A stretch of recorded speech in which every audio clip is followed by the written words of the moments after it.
and Vaishnavas, it is trying to re-establish the divine Varnashram institution. For without this division of society, there cannot be peace and prosperity anywhere.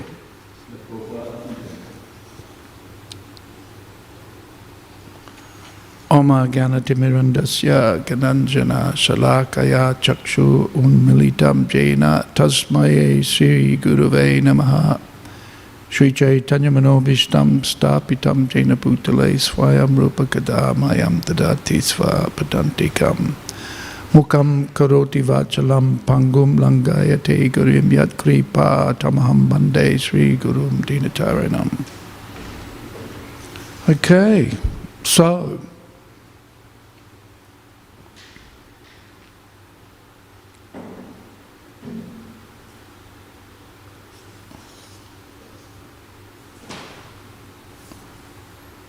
there are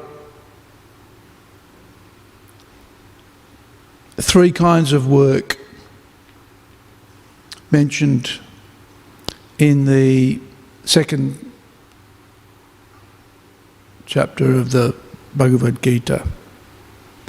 In the purport to the verse where Krishna encourages Arjuna to fight, to do his duty, but without attachment. And Prabhupada explains there is obligatory duty performed without attachment, which is work in the mode of goodness. Then there's emergency work, and work inspired by or motivated by material desires, a desire to enjoy the result of the activity. So basically three types of work. And this chapter of the Śrīmad Bhāgavatam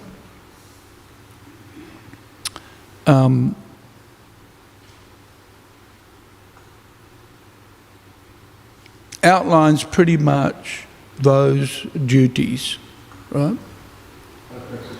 The at least the four social orders: Brahmana, Kshatriya, Vaishya, Sudra. This purports that this system, the Varna and Ashrama system, is no longer current. And Prabhupada says here, in this purport, you can't find a Brahmana, Kshatriya or a Vaishya. Everybody is Sudra or less. Right?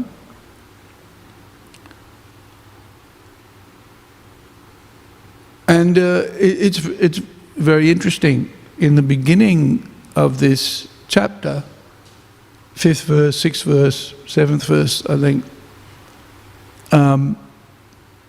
before Narada Muni explains these classes and the ashramas, he mentions 30 qualities that a person should cultivate, beginning with satyam, truthfulness, and many: cleanliness, austerity, 30 qualifications. Humility, yeah, and these are required before you become a Brahmana, Kshatriya, Vaishya, Sudra.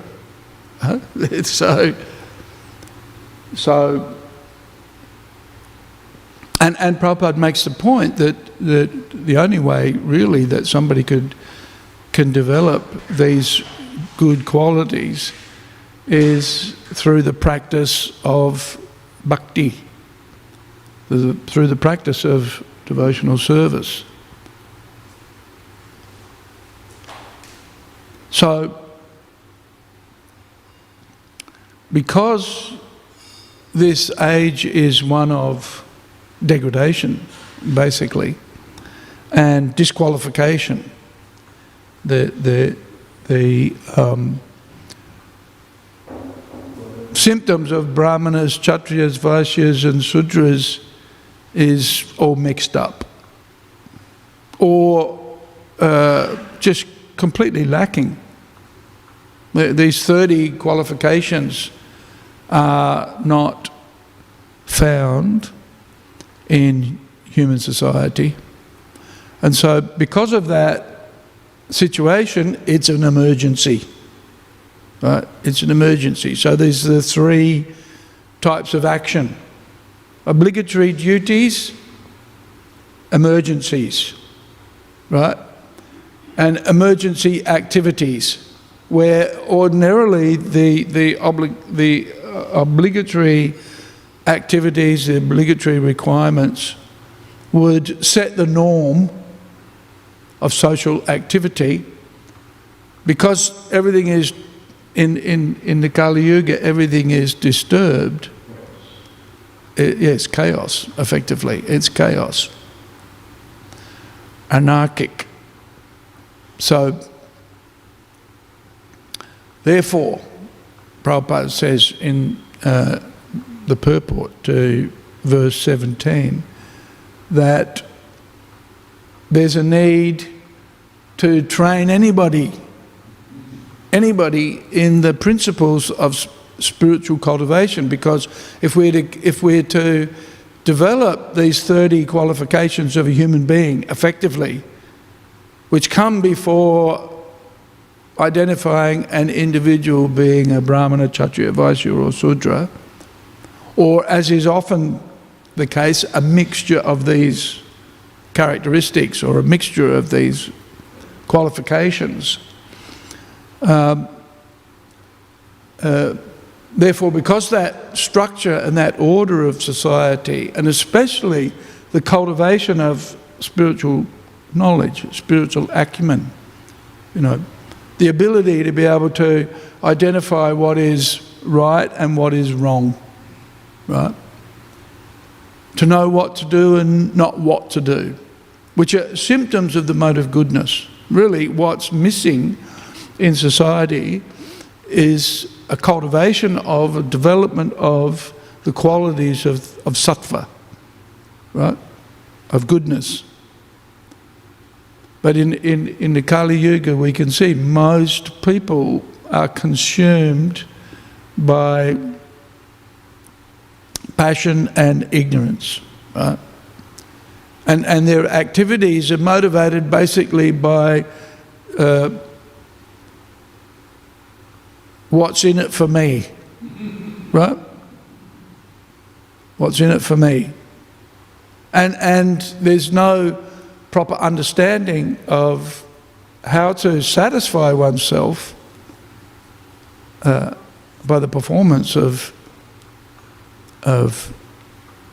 bhakti, basically devotional service, so that one can automatically cultivate symptoms of the mode of goodness. By the performance of bhakti, then one automatically develops symptoms of sattva gun, and in fact, beyond sattva gun to Suddha sattva, or purified goodness, right? That's what's required.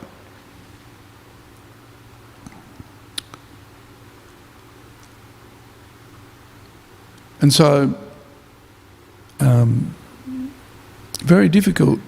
It's very difficult to re-establish the Varnashram institution, because there's no understanding of, or very little understanding of, an appreciation of the cultivation of goodness and Suddha-sattva, pure goodness. So the Varnashram system is recommended. It's the ideal arrangement for society, But because of the lack of a proper education and a proper cultivation of spiritual practice and spiritual knowledge, and people don't have the basics, the 30 qualifications are missing in society. So therefore, Prabhupada makes the point that because everybody's unqualified, kalo sudra sambhava, we have to take anybody who puts their hand up and says, I'm interested in cultivating spiritual practice, then they're eligible. All that's required to make progress in this development of the mode of goodness is a desire to do it. It's not actually limited by any material constraints, but rather one has to be prepared to take shelter or to follow the instructions and advice of somebody who's adept in the science of bhakti. Then automatically these 30 qualifications, truthfulness, let's go back and have a look. Here we go. These are the general, this is text.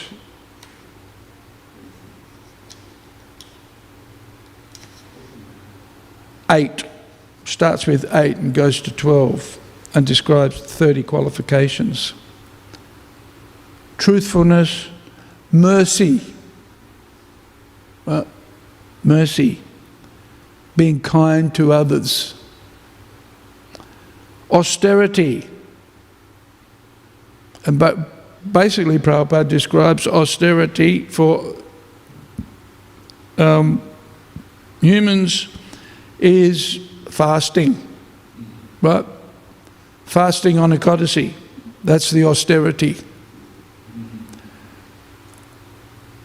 Bathing twice a day, right? And it's interesting in the purport,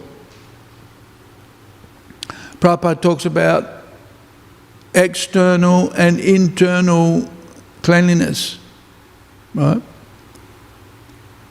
And external is obviously, taking a bath, but internal is chanting Hare Krishna or any name. It's interesting because Prabhupada says here, any name of God, you regardless of culture or language, right? Just the qualification is to basically meditation on one's relationship with God, one's relationship with the Supreme Person. Because by developing an understanding of our relationship with Krishna or the Supreme Person, with God, then one's consciousness becomes purified. So one understands, I'm not this body, I'm a spirit soul, and the qualification of our qualification is that we're servants, right? If we're not serving our family, if we're not serving our wife, if we're not serving our children, if we're not serving our parents, if we're not serving our boss, then we're serving our mental concoctions, yeah. We're serving our false sense of self. So the idea of purification is that one understand one's original identity as a servant and as a servant of God. What is it? Nitya Krishna Das. What is it? Ishvara. Ishvara. Ekale Ishvara. What is it? Ekale Ishvara Krishna. There's only one controller, and that's Krishna. Ara Sabha Britcha, everybody else is a servant. Right? So this is a cultivation of knowledge, and it's a cultivation of pure consciousness. And of course, that's the purpose of ISKCON. The purpose of Krishna consciousness is to cultivate this understanding that we're servants, but ultimately servant of God. And so, in the description of the perfect society, the four social orders, then there's clear definitions of who serves who and what the activities are. Right? And those activities, if they're obligatory duties, they're activities in the mode of goodness, without desire for personal benefit or personal amelioration. Right? It's done out of a sense of duty to inculcate this understanding that I'm a servant, ultimately, of Krishna. That's why Srila Prabhupada always quotes the verse Varnashrama Charavata, right? That the Varnashram institution is required because ultimately the Varnashram institution is designed in such a way so that everybody is serving the Supreme Lord. That's his system, his plan. Everything should be running according to the rules and regulations as are outlined here for the Brahmanas, Kshatriyas, Vaisyas and Sudras. Well, and in fact, Prabhupada quotes Rupa Goswami, Shruti Smriti Puranadi Pancharatrika Vidhim Vina Aikantiki Hare, but what is it? Utpatyava Kalpate. That any activity that's performed without consideration of these rules and regulations will be a disturbance in society. Utpat means a disturbance. So there are basically systems, rules and regulations, a structure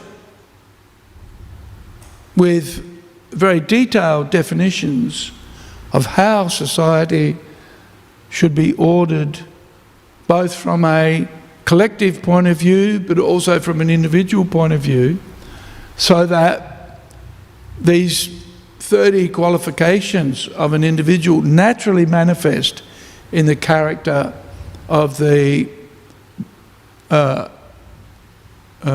residents of society.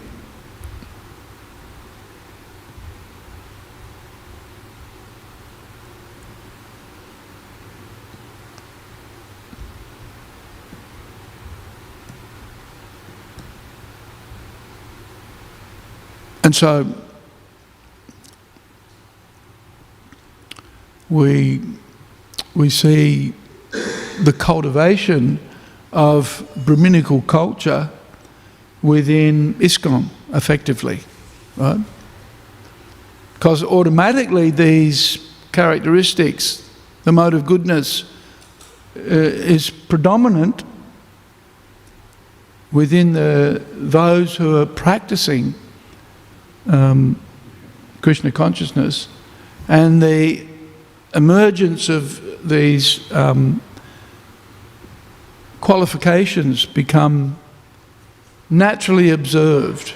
In fact, Srila Prabhupada mentions that Varnashram, pretty much, certainly Varna, occupation, is something that manifests automatically within society.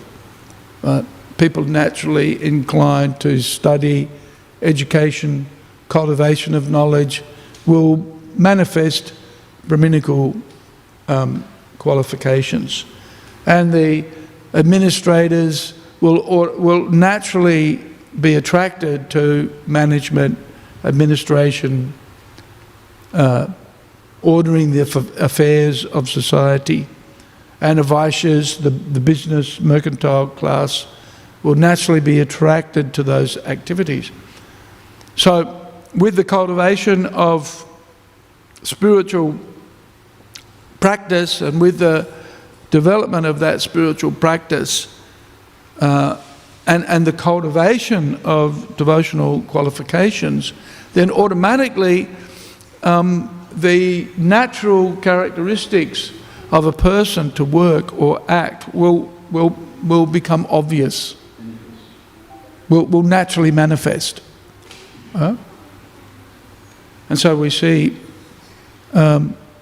within the ISKCON culture, we see the performance of devotional service, and then automatically that practice of bhakti brings out the natural qualifications of the individual. And so the devotees basically practicing activities of the mode of goodness, rising early in the morning, worshipping the deity, chanting Hare Krishna, studying the Shastra, honouring prasadam, acting in a very regulated fashion. Cleanliness comes automatically because a devotee rises early, and the first thing they do is what? What's the first thing you do in the morning? Ideally, go to Mangalati. There's a few things before going to Mangalati. What do you do before you take a bath? Clean your teeth. Yeah? Clean your teeth. Do you do that, Shibi? Clean your teeth? Yeah, good girl. Yeah, get up in the morning and clean your teeth. Clean your tongue. Some of these things just naturally bring about good health, rising early in the morning, and then sitting down and performing japa. This is immensely beneficial from an individual point of view, very calming and purifying. It's the internal purification. When we're chanting Hare Krishna, we're basically reminding ourselves and reawakening our relationship with Krishna. Very powerful. So we have the 64 items of devotional service, what's called the Chesta Rupa Bhakti, right? The external practice of devotional service that we perform on a daily basis.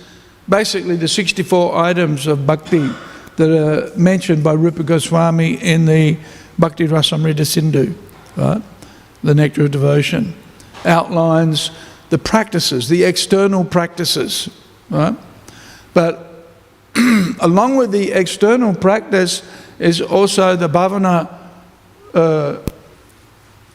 Rupa Bhakti, the cultivation, the internal cultivation of a devotee, the heart, right? The mood. So there's the practice, the external things that we do. But along with the external development, there's the internal cultivation of the right attitude or the right mood. As mentioned by Rupa Goswami, Anya Bilasita Sunyam, Kana Gyana Avritam. Activities of devotion that are done ultimately for the pleasure of Krishna, right? One's automatically thinking of Krishna, and the activities that one performs are done for Krishna's pleasure, for the pleasure of God. And the devotee performs those activities knowing that automatically my needs will be taken care of. Right? And so no desire for karma, for material benefit, and no desire for intellectual or philosophical cultivation of knowledge. Not that one doesn't become learned, certainly one does, but that learning is based on is predicated by the understanding, by the proper understanding that my relationship with God is as a servant, and which is basically exemplified by service to the spiritual master, right? Because the spiritual master is the representative. When Srila Prabhupada came to Melbourne, then the journalists were asking Prabhupada, you know, why do you come in this big, why are you driving in a Rolls Royce, right? Why are you driving in a Rolls Royce? And Prabhupada said, you give me a car, I'll ride in it. Right? And he had a particular gleam in his eye when he was being challenged. He says, why not? Huh? And there was a questioning, you know, why everybody's bowing down to you? Why are you accepting, you know, this treatment as if you're God, right? This was the consternation of the journalists. You know, why are you being respected so much, right? And of course, Prabhupada said, I'm like the tax collector who collects taxes on behalf of the king. He said, I'm as a representative of God, I collect obeisances, right? People bow down to me, but they're bowing down not to me, right? But they're bowing down ultimately to God. Because I'm the representative of God, I'm accepting those offerings, but on the behalf of Krishna, not on my own strength. Right? So this, the epitome or the perfection of one's activities, or shall we say even the beginning actually, and the first of the 64 items in the practice of bhakti, as mentioned by Rupa Goswami, is ado in the beginning, right? Guru Pad Asraya. One should take shelter of the spiritual master, right? And so in this way, our relationship with God begins with our relationship with God's representative. And why we worship the spiritual master every day, and Srila Prabhupada as our Founder-Acharya, our founder guru, because that's the beginning of our relationship with Krishna, worshipping his representative. And of course, Srila Prabhupada, following in the footsteps of Rupa Goswami, teaches the 64 items of bhakti, right? The external practice, but he also teaches how to cultivate also the internal mood of a devotee or of a servant. Right? This is the key quality of a devotee, is their service mood, service attitude, right? And it's defined, its purity is defined by the lack of personal motivation, right? What's that? Idam Krishnaya. This is for Krishna. Idam na mama. It is not for me. Not that we don't have possessions or that there aren't personal inclinations and proclivities, because there are. Otherwise, why would we have these 4 divisions of society? Why people broadly can be categorized into 4 types of action, right? Obligatory action. Because there are different types of people and different proclivities. So there is individuality, but that individuality is tempered by, or is predicated by, that service attitude. understanding. And why the Bhagavad Gita starts off with the basics, right? The basic information. You're not this body. You're a spiritual being. Right? The body is just made up of material elements, right? But without the essential spiritual principle, the soul, being present, what have we got? Nothing. Well, we've got the material ingredients, but without the spiritual spark, all we've got is a dead body, right? So the most important element, the most important feature of our being is our spiritual identification. Without the presence of the soul and without a proper understanding of the nature of the soul and the qualities of the soul, we've basically just got materialistic society, right? And really not much difference between materialistic society and the behaviour of animals. That's why the 30 qualifications that are mentioned initially by Narada Muni are so important. Before we get to Brahmana, Kshatriya, Vaishya, Sudra, we've got to develop these 30 qualifications. And those qualifications will automatically arise in the character, in the personality of somebody who engages in devotional service or in bhakti, the cultivation of bhakti. Right? You know, sometimes people think, oh, you become a Hare Krishna, then you retreat from society. No, not at all.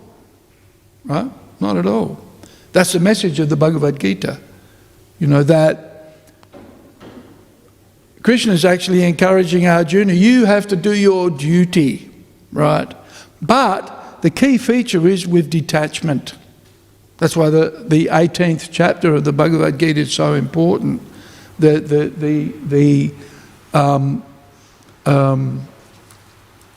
summary, if you like. Because in the 18th chapter of the Bhagavad Gita, Krishna explains, here's what activity in the mode of goodness looks like. Here's what the performer, the mood and attitude of the performer of those activities, here's what it looks like. Here's what it looks like if it's influenced by the mode of passion. Here's what it looks like if it's influenced by the mode of ignorance. So why the 14th chapter of the Bhagavad Gita is so important, because we are taught, here's what activities in a mode of goodness are. This is how we can determine the qualities and the characteristics of an individual can be measured by the different symptoms that are manifest, right? Goodness manifests certain symptoms, passion manifests certain symptoms, ignorance, another set of symptoms. Laziness, sleep, indolence, attachment to intoxication, gambling, yeah. And of course, do we see that in society today? Maybe, right? Addiction to the mode of ignorance. Or if one's elevated, addiction to the mode of passion. Very little of the mode of goodness. Which is why Srila Prabhupada is saying, okay, it's an emergency. It's an emergency. We don't have a structured, ordered society where we can identify the Brahmanas, Kshatriyas and Sudras, Vaishyas and Sudras. We don't have that. We have basically people who are engaged as if human beings, but practically speaking, if we look at their characteristics, it's just eating, sleeping, mating and defending. Ahara nidya bhaya maitunum cha is mentioned in the Mahabharata. So basically, what does Prabhupada say? A royal edition of animals. Huh? Yeah, dvipada pashu, two-legged animals. But the advantage of the human form of life is don't live like an animal. live like a human being and realize your spiritual identity. This is the advantage of the human form, is by the performance of those activities that give rise to truthfulness, learning, sense control, mind control, cleanliness, compassion, right? Mercy. Be merciful to yourself first and cultivate a proper understanding of who you are. Right? This is the practice of devotional service. So, in modern society, that focus is lost. Basically, what are people interested in mostly these days? What are people interested in? Huh? Money. Yeah, money. Why? Because we're hungry. This is why Prabhupada recommends grow your own food instead of get money to go to Woolworths and Coles. Right? Grow your own food. So, this mode of goodness is really important. And that mood of self-realization, in that the activities that one performs are meant to be performed ultimately for the pleasure of God, right? Krishna mentions, everybody's looking for peace. Well, why wouldn't you? Given the chaotic situation in the world today, right? And of course, it's not that very much has changed for decades. There's always some sort of conflict going on somewhere. And so we want peace. But Krishna tells us what the peace formula is. What is it? What's the peace formula? 5:28, isn't it? Or 5:29?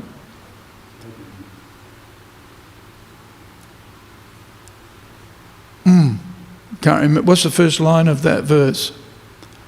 Bhaktaram jagyatapasam sarva loka maheshwaram suridam sarvabhutanam gyatva mam shantim richati. If we want peace, right, shanti, then we need to recognize that God is in charge. God is the controller. That He's the enjoyer of all of our activities. Otherwise, as is mentioned in that verse in the purport, Prabhupada says, activities that are performed with an obligatory sense of duty, right? And that obligatory sense of duty is to do things ultimately for the pleasure of God. Automatically we'll be satisfied. We'll be looked after. Right? But of course this is a fear. Oh no, become a Hare Krishna, got to give everything up. No. Don't have to give it up, but use what you've got. Right? What is it? Use what you've got ultimately for the service of God, and then automatically you'll be satisfied. That's a big leap. A leap of faith is required, and it can be hugely challenging. Oh no, I've got to give everything up. Of course, what belongs to us in any case. Right? We come into the world with very little, and we leave again with nothing. Right? And for a limited period of time, we have facility that ultimately is not ours. Right?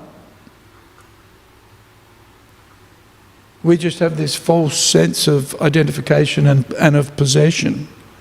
Right? So that's why the cultivation of these 30 qualities is very important. Why Narada Muni mentions it in the beginning of the chapter. Here's what's required to be a human being. And once you've got to the human platform, then we can start thinking about Brahmanas, Kshatriyas, Vaishyas and Sudras. Because so long as society is thinking in the way that ahamameti, I and mine, then they're just basically operating on the level of sophisticated animals, dogs and cats, right? And the Bhagavatam basically echoes that message.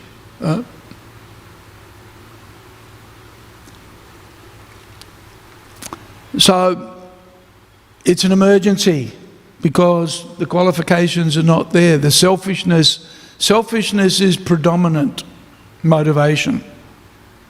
And identification with the body, the country of birth, and one's family and the society that one lives in is the predominant consciousness of the population.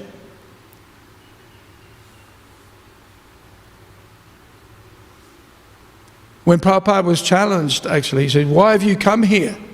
And Prabhupada says, "I've come here to remind you of what you've forgotten. I've come here to remind you of who you are, to reawaken that proper understanding of self, right? So that society could be properly ordered and structured and ultimately be peaceful, right?" We see that.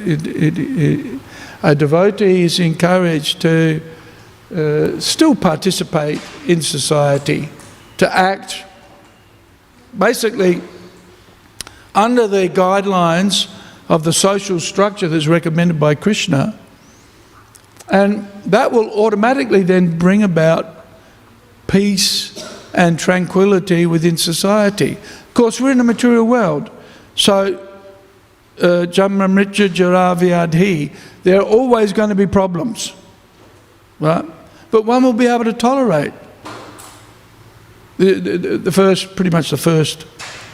After you're not the body, Krishna says, Matras pasashta kuntaya sitoshna sukudukudaha agama payano nichas tangsta tikshasva bharata. So basically the material world is a place of coming and going.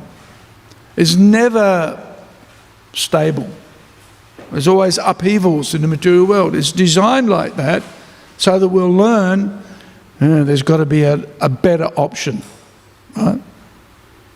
The spiritual realm is certainly a better option because it's sat, permanent, whereas in the material world everything is asat, temporary.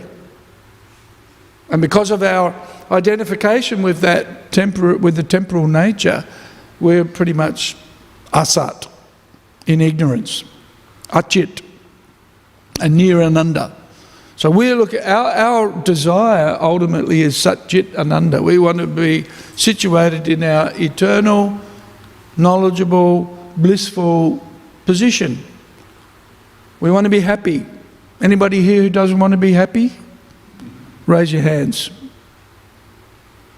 No, everybody wants to be happy, right? But in the material world, very difficult, right? What's that? 2020? Oh, Queen Kunti. Ooh, Queen Kunti is very advanced. Very advanced. Poof. That's yeah. So, yeah. Anya bilashita shunyam. The desires should be free from personal profit, personal motivation.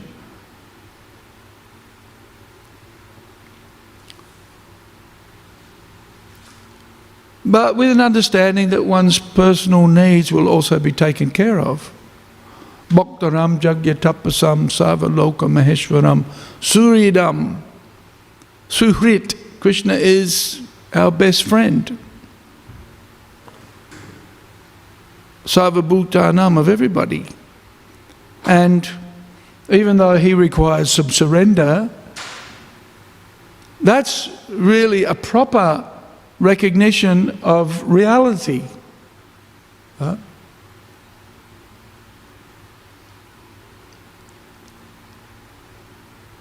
And why we have the Varnashram system, the social body, the Brahmanas make up the head, the Kshatriyas make up the arms, the Vaishyas make up the body, the Sudras make up the legs. So each individual is like a part of the machine, just like the arms and the legs, the torso, the head is all part of the body and works ultimately for the benefit of the body, right? So similarly, the Varnashram system is designed in such a way so that one recognises one's role, the part that one has to play within the broader social structure, social setting, right? And when it's based on a proper understanding of self, then we get satisfied people, peaceful individuals. You know, it's very interesting when people come to the temple, they say, something special about this place. Right? There's I don't know what it is, but I can feel it. There's a vibration. Right? It's how we control everybody. Right? Mind control, yes. Chant Hare Krishna. He will automatically control the mind. But there's a certain peace and satisfaction that comes from acting in one's relationship with God.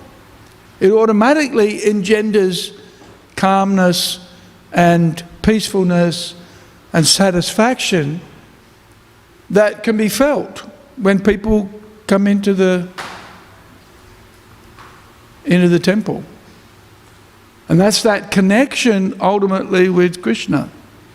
Our connection with God is reawakened, and then when that's reawakened, we feel happy.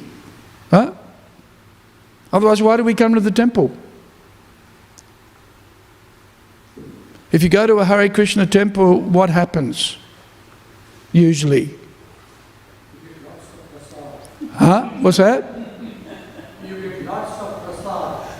Yes, maybe. But usually somebody asks you for a donation, right? Or buy a book. Or do some service, right? Yeah. Yeah, do some seva. Because ultimately, as I mentioned before, Ekale Ishvara Krishna, Krishna is the supreme controller, Ara Sabha Britya, everybody is his servant. But because we're ignoring that and we think, you know, I'm a servant, I serve my mental concoction of who I am, disconnected from our relationship with God, then we're unhappy, we're disturbed. That's why in Kali Yuga, Utpat, there's so much disturbance because there's an ignorance of Shruti, Smriti, Puranadi, Pancharatrika.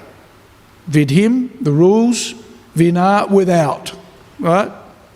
So people are living Vidhim Vina, without any rules and regulations. Right? And as a consequence, then they're controlled by the mind and the senses, which is no better than being an animal. Right? The symptom of a human being and what differentiates a human being from the animals is the ability to control the mind and the senses. And why we have the construct of, as I mentioned before, the 64 items of devotional service. Right? We have to follow some rules. Right? We have to follow some rules. You don't just turn up for work at, 3 o'clock in the afternoon, unless you're on, evening shift. There's rules and regulations. We don't all drive on any side of the road we feel like, right? Unless maybe you're in India, that's another thing, right? But even in India, there are road rules. You know them, right? You know them better than I do. If I pull out in front of you, you have to stop, isn't it? I'm always amazed, you know, by the taxi drivers, any driver, right? You want to turn right. In Australia, you just pull out in front of somebody because when they hit you, there's a big accident, right? But because there's so many cars on the road, usually in Noida or Delhi, you know, in the big cities, if you want to turn right, you just drive out in front of everybody. And they have to stop. That's the rule, isn't it? No give way. Huh? No give way. No give way. No, you give way. If I turn out in front of you, you give way, right? And if you hit me while I'm turning in front of you, in Australia, what happens? If you do that in Australia, what happens? You'll cop it. Your fault. But in India, if you pull out in front of somebody and they hit you, right, they're in their fault. Why did you hit me? I pulled in front of you. Why did you hit me? So it rules. Systems, right? There are systems in society in order for it to be peaceful. Huh? And the basic rule for peace is to recognize that God is the proprietor. That's the first thing. That doesn't mean that you lose your individuality. No, actually, our understanding of individuality is rooted in our understanding of our relationship with Krishna. Huh? And that's what people notice when they come to the temple and they pray to Radha Vallabha. They feel happy. Huh? Oh Krishna, please give me everything that I want. Right, okay, that's good. That's good. That's okay. It's okay. But better than that is, oh Aniruddha, oh Krishna, I am your servant. What do you want? Right? What do you want? How many of you are parents? Please raise your hand if you're a parent. Most of us. Yeah. How do you like it when your kids come to you and they say, please give me some money? Right? Which is, if they're not doing it yet, they will soon. Right? Actually, they're always doing it. Feed me, right? Which, as I mentioned before, requires money. A lot of money. To keep our family happy and peaceful requires a lot of money. Right? But how much? You know, today is Christmas. Today is Christmas, right? What's the characteristic of Christmas? What do we do? Usually. What do we do on Christmas? What are we encouraged to do? Give presents. Yeah. Who doesn't like receiving a present? Raise your hands if you don't like receiving presents. Nobody. Yeah. Everybody likes to receive. And then when we receive gifts, we reciprocate and we give also. It's a tadati pratigrinati guya makyati prichati. Bhunte bo jayate traiva. We like to give and receive. Right? So when we give to Krishna, Krishna also will give to us. What we're worried about is what Krishna will take. Right? Oh no, Krishna's going to take everything. Well, hang on a second, it belongs to him in the first place, so why not? But this is what people worry about. God has 10 arms, I've only got 2. So if he takes away from me, I'm the loser. Right? I'm a loser. This is what people think. if I give my life to God, I'm going to lose. Well, actually, it's not like that. We know that when we come to the temple, we become happy because we're connecting ourselves back again. So when we're properly connected, okay, Krishna can take away, but he can also give. And when he gives with his 10 arms, you can't hold with your 2. Right? You know, I was thinking about this last night, and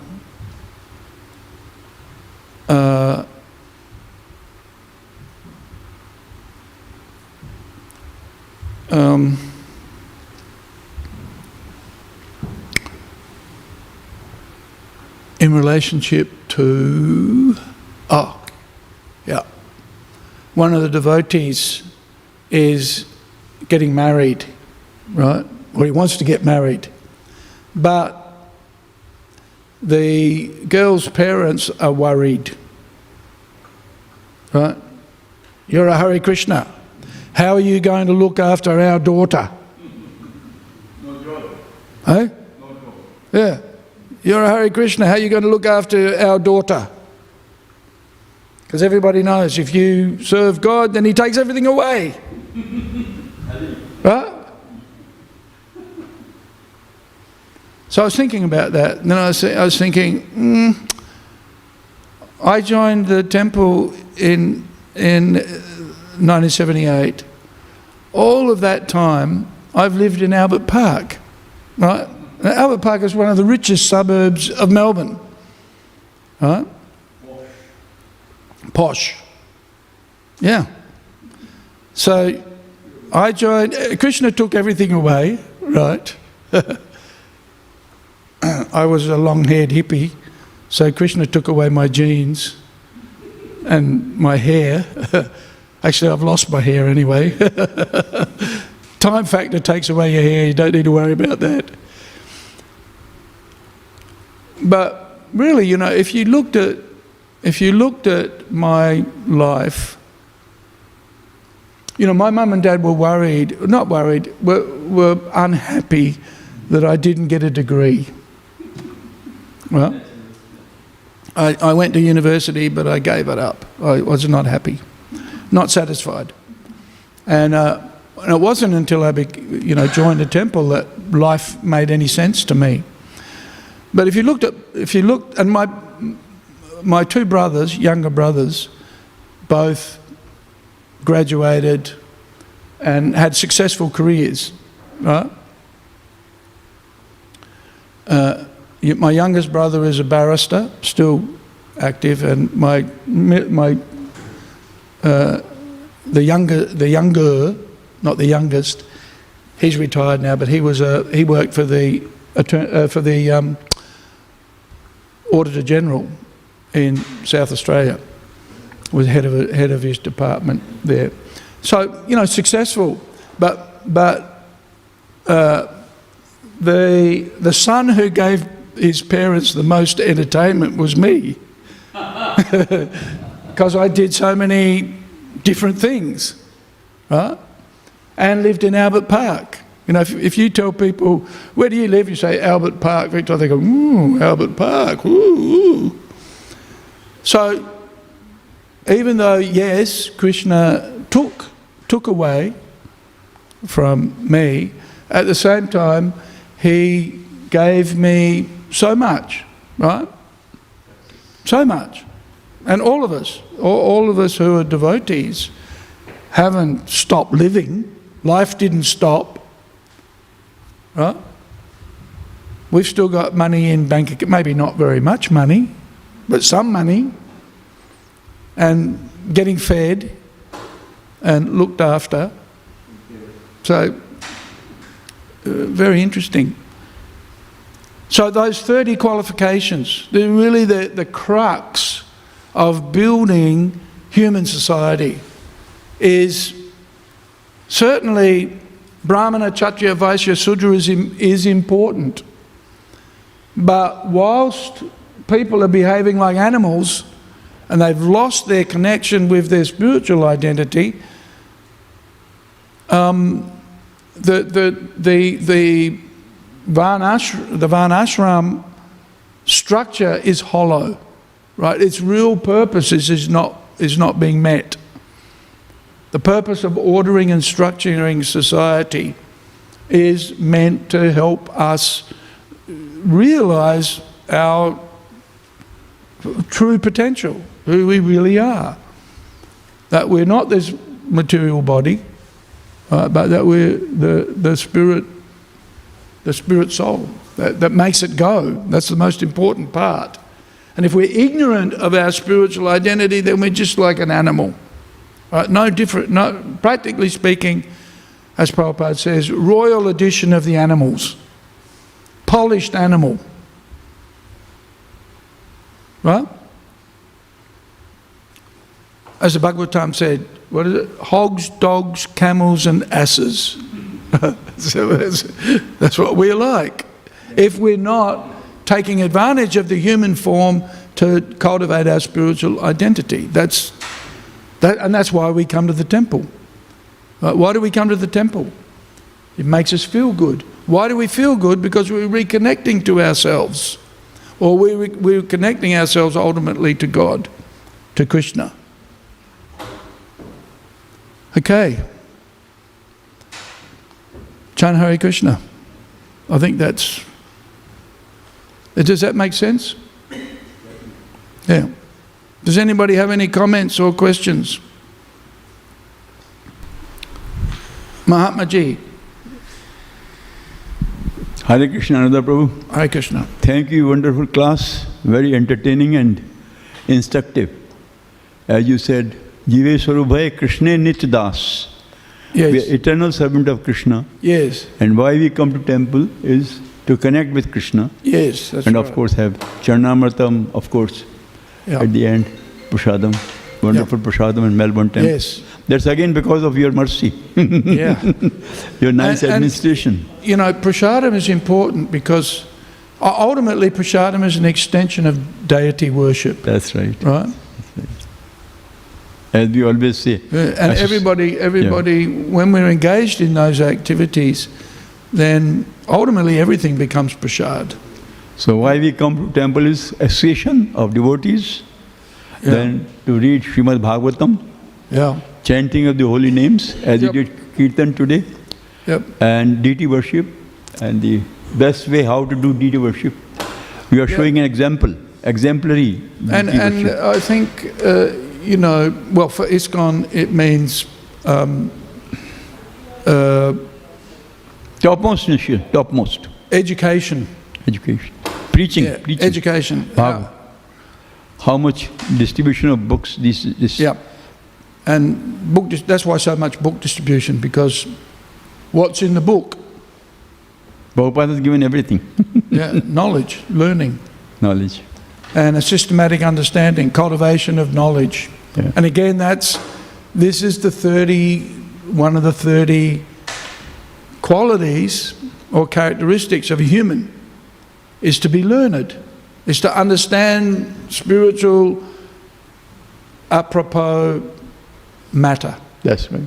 And the difference between being able to discriminate between the two and choose activities that ultimately bring self-realization. Exactly. Otherwise, be a dog. And today's verse is very important because Srila Prabhupada was mentioning at the time of emergency one may accept any of the various types of professions. Amrit, Mrit, Pramrit, all types of... how nice verse, important verse. It's interesting. In the purport, Prabhupada says, it's interesting. Although the Krishna consciousness movement is a movement of Brahmanas and Vaishnavas, it is trying to re-establish the divine Varnashram institution. Very interesting. Absolutely. Which indicates that the Brahmanas and the Vaishnavas ultimately are beyond that institution. Right? Because the purpose of the Varnashram institution is to realize your spiritual identity, ultimately. This morning is very interesting. I'll tell you in 1 minute. 1 minute? We are running late for the prasadam. Okay, 1 minute, not very long. The first thing I saw, I went to the toilet, I saw a black spider. A black spider? Vibrating. In your house? And I just sat in the bathroom. So in the bathroom? I thought of Srila Prabhupada straight away. Prabhupada, that we cannot kill anything. Yeah. Prabhupada told even, a spider. Yeah. Even so, first I picked a nice clean tissue, square tissue, and took it out, and the doors of the windows are... This is the quality of mercy. So I had to... You're very compassionate that you didn't first thing I have to squash the take spider. It out of the house, out of the unit, and then only I could do anything. And then I happened to do some... Achincharupa doesn't like spiders either. And prepared some preparation for the Lord, for my deities. So I made some kheer, sweet rice, and fried some samosa, and made some, pulses and This is why Mahatma always looks happy when he comes to the temple. He's had his kheer and samosa. So I offered to Lord. And then I came out. When I came out, I was standing on the tram stop. And one gentleman on my left, he said, "Can I give you a lift?" I said, "Are you a taxi?" He said, "No. I'll give you a lift wherever you want to go." So I said, "I have to go to ISKCON temple." So he gave me a lift. He put my walker in the car and make me sit, even closed the door and brought me out. And I came at 7:28. Otherwise, by tram, I would have come at 8. I'll tell you a story. Since you're telling stories, I'm going to tell you a story. Interesting thing that happened to me in the lounge, Singapore Airlines lounge, on Friday. I was walking to the bathroom and I was feeling somewhat fallen. It doesn't happen very often. I was feeling a bit down. And I was praying to Krishna, I wish, please let me be a better devotee, right? So I went into the cubicle, right? And I was surprised, in the Singapore airport, especially in these the lounge, the toilet opens up for you when you open the door. Right? And even the seats are heated, so it's somewhat luxurious. So I was looking at that, and I just had the door open, but then I was grabbed by this man, right? And I thought, what's going on here? And he was touching my neck beads, right? And then he was touching my feet and then hugging me. And I thought, what's going on? You usually don't get accosted in the toilet of So my question to you today is... Let me finish the story. So then I realised what he was... I thought he has finished. He was a devotee because he touched my neck beads and then he showed me his, right? And then I said to him, and he said, Vaishnava, right? Yeah. And I said, where are you from? And he said, Odisha. I thought, okay. I said, Jai Jagannath. So he was being incredibly affectionate. I haven't, because normally, if somebody accosts you in the toilet, you think, whoa, what's going on here, right? But he was being incredibly affectionate. And made me appreciate, my good fortune, because we travel around the world, go lots of places, but especially, actually in India, Delhi airport's pretty amazing, I turn up at the airport, we're walking through the duty-free, right? And I didn't have, I had my bead bag on, my most obvious sign of being a devotee, so I have a bead bag on. Yeah. And I walked past this guy and he says, Hare Bol, Prabhu.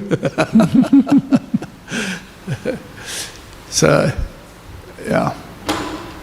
Krishna reciprocates through his devotees. And often people are happy to serve, which is what you experience. Yeah. My request to you now is highlight of your trip. Highlight of our trip? Trip, yeah. Especially Govardhan Parikrama and the seminar. Just few points. Thank you. Well, for me, it was a bit of a break. I actually took it easy, although my wife might not agree. But basically, just chanted Hare Krishna. When I was in Vrindavan, went to Bhagavatam class every day. Didn't go to Mangaladi every day. Did a lot of sleeping actually. And but of course, not a bad thing. Just rested. Just took it easy. Rested. Chanted Hare Krishna. Read the Bhagavatam. Went to the Bhagavatam class. Gave classes. And I taught a teacher training course in the first week. That was really incredible because I made friends with the students, and it was one of the best experiences I've had in teaching at the VIHE. The previous year was interesting, but this was really interesting because I had everybody in that course was a graduate, bar one, I think. So they were well educated. English wasn't necessarily their first language, but they all spoke really good English. So we had a lot of fun. And then we went to the Japa retreat. You remember Damodar and Vrindavaneshwari? Their daughter, Vaishnavi, got married, so we went to Vaishnavi's wedding, which was at Govardhan. And then we went to the Govardhan retreat just last week. Yeah. So it was a good break. Had a good time doing nothing or avoiding a lot of stuff. So yeah, I had a holiday. There are benefits in having holidays. I don't know if you've noticed. What do they say? All work and no play makes Jack a dull boy. Yeah. So, I joined the Hare Krishna movement to chant Hare Krishna, not to work hard. Which is interesting because one of the things that I learned, or one of the key lessons I learned was that we can practice the 64 items of devotional service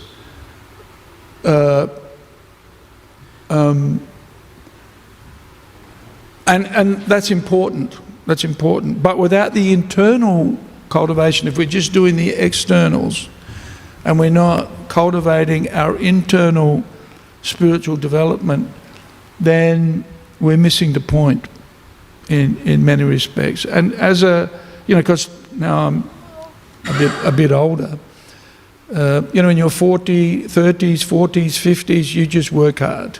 Or I did. And I enjoyed it. I'm certainly not complaining, but if we're just working hard at a later stage in life, it tires you. You get tired, and then your sadhana is impacted, right? So, and that's why again this ashrama next chapter is important, because when we get to middle age, we should be winding down in preparation for old age. You can't keep working hard because, well, you'll have a heart attack, or you'll have major health problems, or you'll find life won't be very satisfying, because that's, at this stage of life, it's time to chant and teach rather than manage and organise. Although that's important, but it's time for the younger devotees to take over. Right? Of course, you try to give them the service and they say, no, no, no, no, no. You can do it. I say, no, no, no, no, no. Now it's time for retirement. Is that right? You're retired. Nanda Ballaba, time for retirement? Yes. No, he's retired. He's a grey-haired man now. But he can sell Prabhupada's books. He's a salesman. That's what he should be doing. He's an expert salesman. He knows how to sell items with a price tag of $100,000 or more. Right? So selling a set of books should be easy for him. That's why he can't retire early. God wants him to stay. Yeah. All right, any other comments or questions? It's 9:30. We should go and have some breakfast. Yeah. Grantaraj Śrīmad Bhāgavatam ki jai, Srila Prabhupada ki jai, Gaura Bhakta Brinda ki jai, Srila Prabhupada ki jai, Hare Krishna.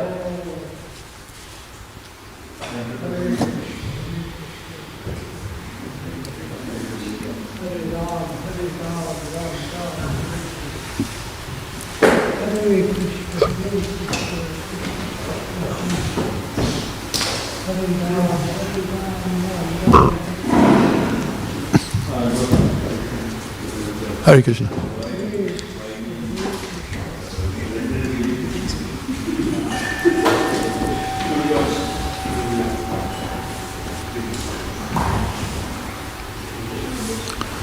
Hare Krishna, Hare Krishna. I've got one more question.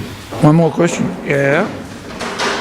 Everybody is telling me Yeah. that calendar this year is very late. What's that? Because Temple President is not here. The calendar is late? Calendar? No. Oh, where is the calendar? I don't know. Ask Rasanandini. Yeah, I'm not really connected with that.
Purusham Tamaham Bhajami Govindam Hari Purusham Tamaham Bhajami Govindam Hari Purusham Tamaham Bhajami Enam Kanvanda Maravinda Nalaya Taksham Bhagavatam Samasitam Buddha Sundarangam Gandhar Bhako Ikamaniya Vishesha Shobham Govindam Adi Purusham Tamaham Bhajami Govindam Adi Purusham Tamaham Bhajami Govindam Adi Purusham Tamaham Bhajami Andani Yasa Sakalem Driya Vriya